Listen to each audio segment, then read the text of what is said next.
unos años el único biómetro óptico fue el Guiol-Master. El Guiol-Master es este aparato, es de no contacto, o sea, no toca la córnea, no toca el ojo, nada. Es óptico, tiene un haz infrarrojo de 160 micras coherente y es repetible, que es una de las cosas fantásticas, porque uno le hace la repetición y uno ve que la variabilidad entre medida y medida es mínima, es más exacto. Es bastante... Esto hizo otra cosa. El equipo metió el queratómetro. Antes teníamos dos aparatos para medir, era el ecógrafo más hacerle la queratometría. En cambio, con el Guiol-Master, todo en un aparato. Después aparecieron otros aparatos que ahora vamos a ver.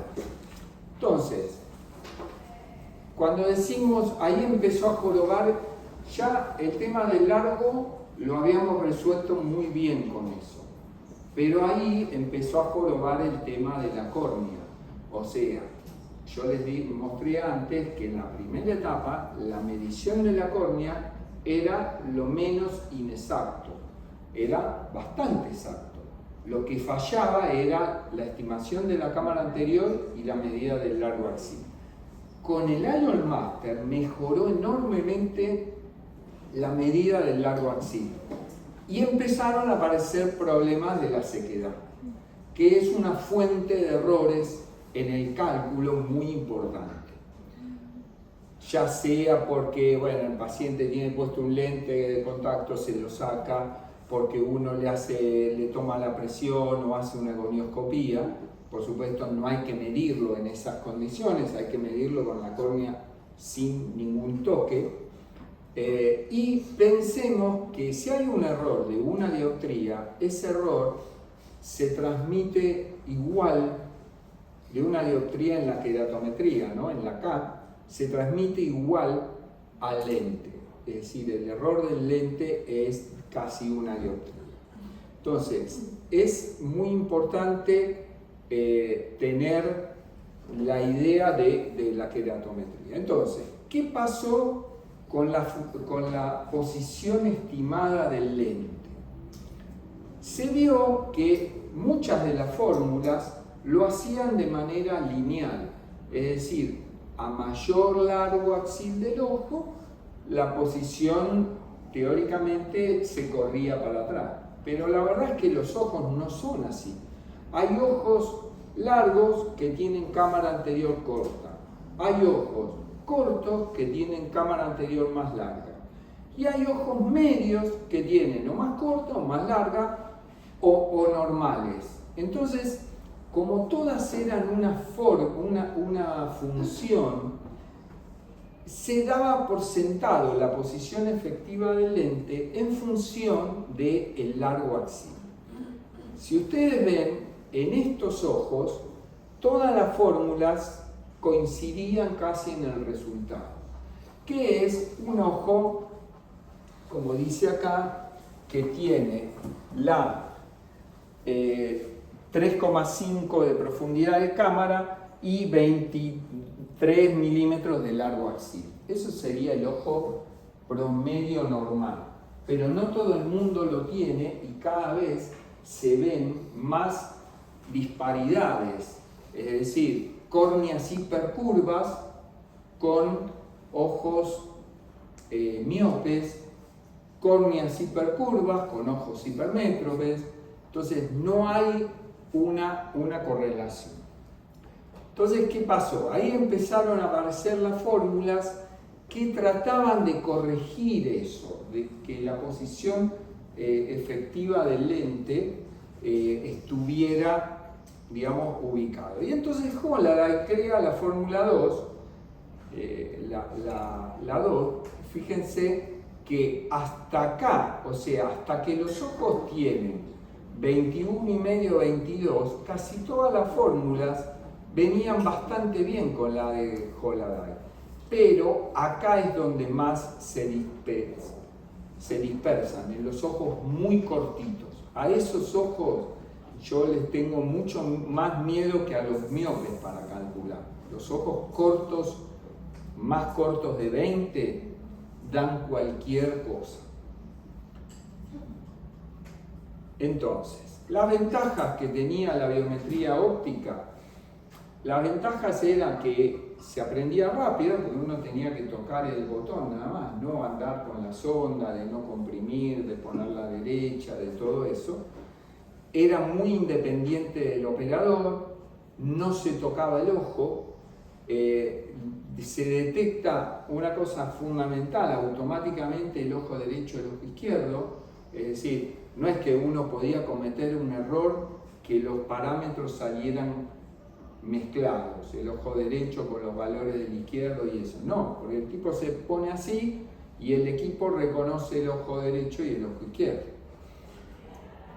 La ecometría ultrasónica quedó para estos ojos, para los ojos que tienen córneas blancas que no atraviesan la luz, para los ojos que tienen, como en este caso, la pupila desplazada con una catarata traumática que no puede atravesar la luz de ninguna manera, para cataratas muy duras, muy densas, hemorragias en el vítreo, desprendimiento de retina, todo ese tipo de cosas retinal, queda eso. Ahora, cuando hacemos biometría ultrasónica, medimos hasta la membrana limitante interna. Mientras que cuando hacemos biometría óptica, que es el Ionmaster, medimos hasta el epitelio pigmental de la retina. Por eso las medidas no son intercambiables. Una medida ustedes van a ver que las lentes vienen con una constante y esa constante dice constante óptica o constante ultrasónica. Entonces eso es lo importante. El equipo nos da este informe que tiene la ventaja de darnos todos los largos axiles, un puntaje de la calidad de esa medida, que es eso que está al lado, y la queratometría, que hace 3 pares de mediciones, y la medida de la cámara anterior, y otra cosa que mide esto es el centro de la pupila con el centro óptico. Eso tiene una importancia después en los lentes multifocales, pero al principio no nos aportaba nada. Entonces, una imagen ideal en la pantalla nos hace un pico solo, el de la retina, y todos los valores los mide.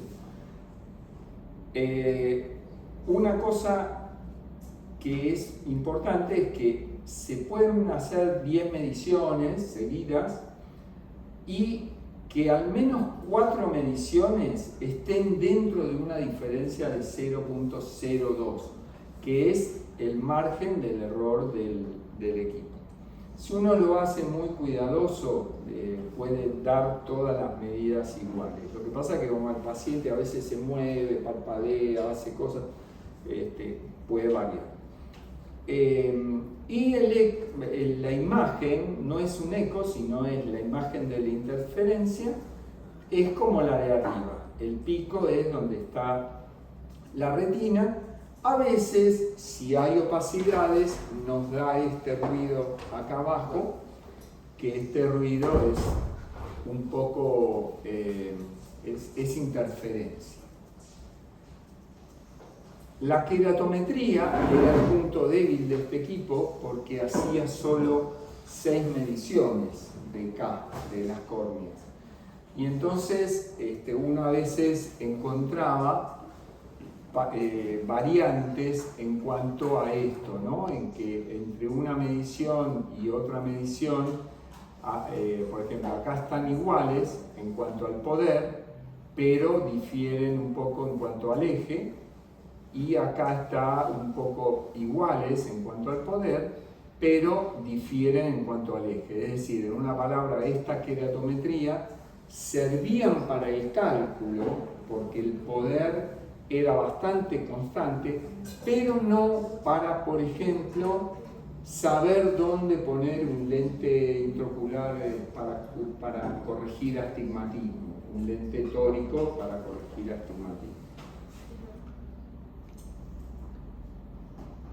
El informe sale de esta manera, con las fórmulas que tenía. Este equipo tenía la SRKT, la Haigis, la Hollara y la Hofer, que eran esas 4 fórmulas que durante un tiempo se usó. Hoy día hay 2 versiones nuevas de que son las que forman lo que yo digo, la historia de lo que es la tercera etapa, que es la que estamos.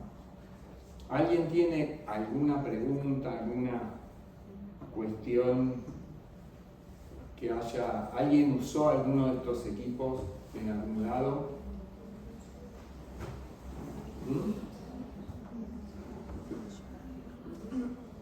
¿Qué equipo usaron? El Argos. El Argos es, ahora vamos a verlo. ¿Alguno más usó alguno? ¿Alguna vez un biómetro, un mecómetro? Bien. Entonces, ¿qué es lo que ocurre en esta? Una vez que ya tenemos un equipo confiable como era ese Ion Master, el Ion Master revolucionó todo el cálculo y permitió, digamos, poder poner lentes intraoculares multifocales que exigen una precisión muy grande. Entonces, una vez que ya teníamos un equipo, bueno, se fueron tomando cuáles eran los defectos que tenía ese equipo. Los defectos que tenía ese equipo era la toma de las queratometrías, que no era lo bueno, digamos. Hay un trabajo que compara el Ion Master con el Lenstar y con el nuevo Ion Master, o sea, el primero con los otros, y los largos axiles son de la misma población de gente. Se midieron en 3 equipos la misma población, y entonces se sacó el promedio.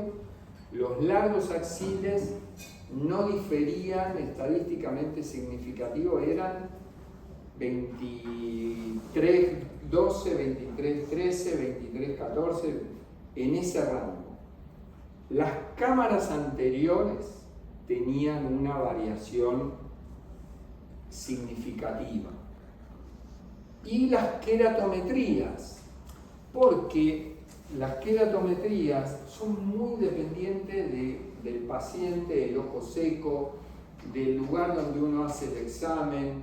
Si uno lo hace, por ejemplo, en invierno y justo hay una fuente de estas de calor que le da y le seca la córnea, van a dar muy variadas a lo largo del examen, porque piensen que en esos segundos que hace el examen está haciendo varias determinaciones. Entonces, ahí empezaron a progresar los biómetros, ¿no? Los biómetros, Haigis hizo la fórmula teórica nueva que tiene 3 constantes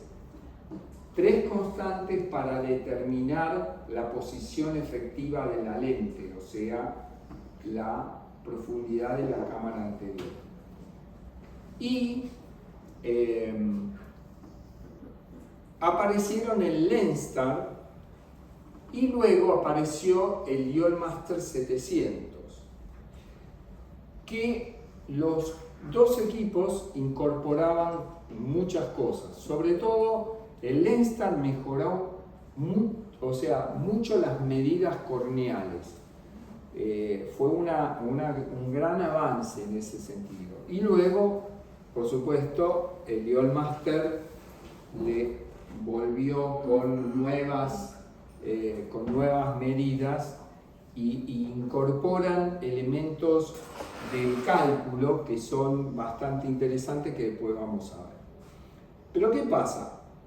Al tener la posibilidad de medir bastante bien la cámara anterior, apareció Olsen, que es este que está acá, que inventó una fórmula que consideraba la posibilidad de medir el cristalino, porque nosotros, la medida del cristalino que el equipo infería estaba relacionada con la edad, estaba vinculada con la edad. Es decir, cuando uno ponía una edad de alguien más joven, daba un espesor menor, y cuando ponía una persona más grande daba un espesor mayor. En cambio, Olsen hizo una fórmula diciendo: si nosotros medimos el espesor del cristalino y medimos la profundidad de la cámara anterior desde el vértice de la córnea hasta el cristalino, vamos a tener lo que, digamos así, se saca cuando se saca el cristalino. Y entonces hizo una constante C para corregir dónde quedaría la lente. La lente quedaría en la mitad del cristalino, medido, y la profundidad de la cámara anterior era hasta donde teóricamente quedaba la lente. Entonces, esa constante, ahora vamos a ver, generó la fórmula D. Barrett volvió y hizo la fórmula universal 2, 2015, y acá apareció la primera fórmula con inteligencia artificial, que es la de Warren Hill. Warren Hill es aquel de allá. Warren Hill lo que hizo es utilizar una gran base de datos de casos operados con todos los parámetros medidos preoperatoriamente, y las refracciones posoperatoriamente y todo eso. Y en base a eso creó esa gran base. Comenzó teniendo 24.000 casos y luego fueron incorporándose más. Entonces, cuando uno se mete en la página hay una página que es Dr. Hill, que es la página de Warren Hill, pero hay otra página que es de la ASRS, de la Asociación Americana de Refractiva, Catarata Refractiva, que en esa página se vincula con las fórmulas de Hill y con otras fórmulas también que después voy a hablar. Entonces, la fórmula de Hill, a veces, por ejemplo, cuando uno pone un caso, introduzco mi paciente, yo lo mido, lo meto en el calculador de la fórmula de Hill. Si el ojo es más corto de un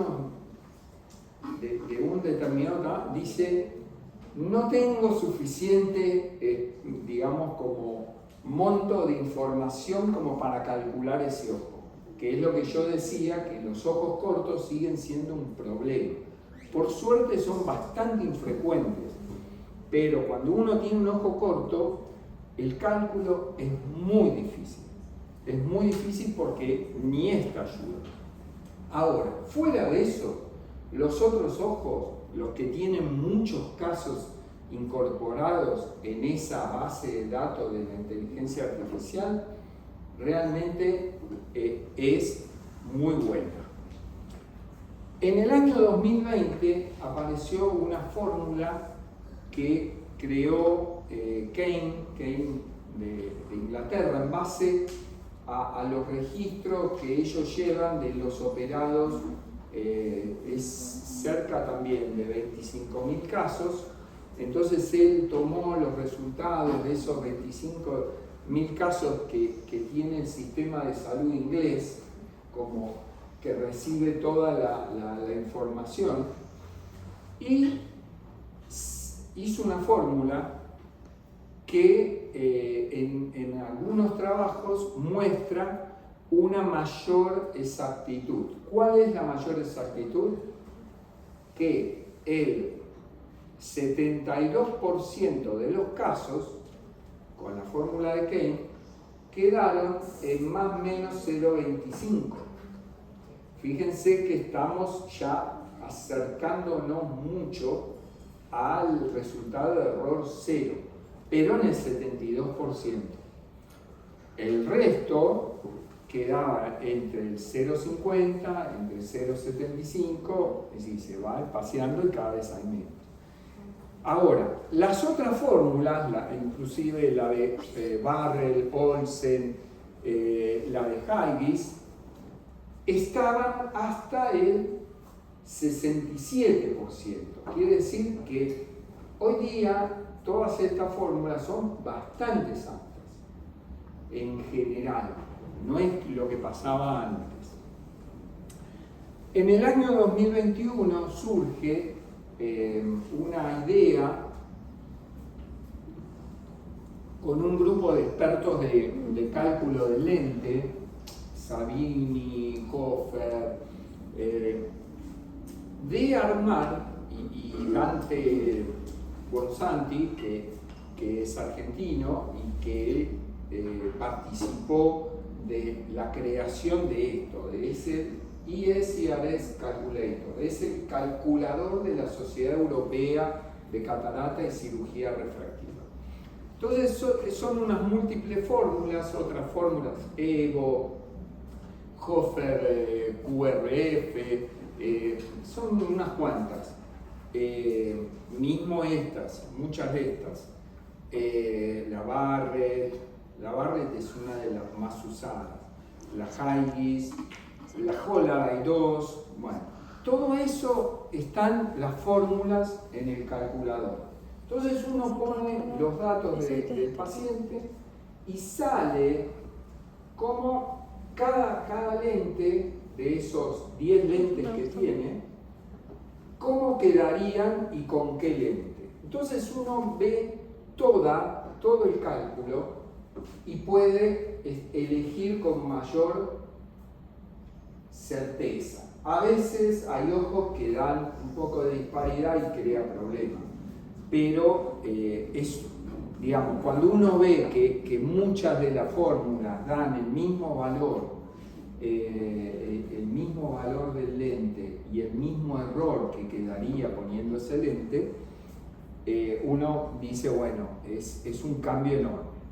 Después hay otro elemento de una herramienta muy interesante que no sé si ustedes lo han tenido la posibilidad de usarlo o de verlo, que es el Panacea. Panacea es en realidad no es un calculador, entre otras cosas tiene un calculador, pero es una aplicación que uno la puede bajar de Faco Caribe, de Faco Elche, de un montón de lugares, que tiene un montón de funciones. Por ejemplo, rotaciones de lente histórico según el resultado. Entonces, cuando uno pone un lente para corregir astigmatismo, no queda bien porque no queda en el eje, entonces da la corrección. Cuando uno le pone, hay que girar tantos grados hacia acá o hay que girar tantos grados hacia acá para que quede en tal eje. Ese tipo de cosas, y es un calculador muy bueno. Es realmente Panacea, lo creó Flicker, que es de Centroamérica, que es realmente muy, muy bueno. Y uno lo tiene a veces para chequear cuando tiene que poner un lente y dice, bueno, a ver qué me da Panacea. Y bueno, cada cosa, es curioso porque Yo ahora estaba pensando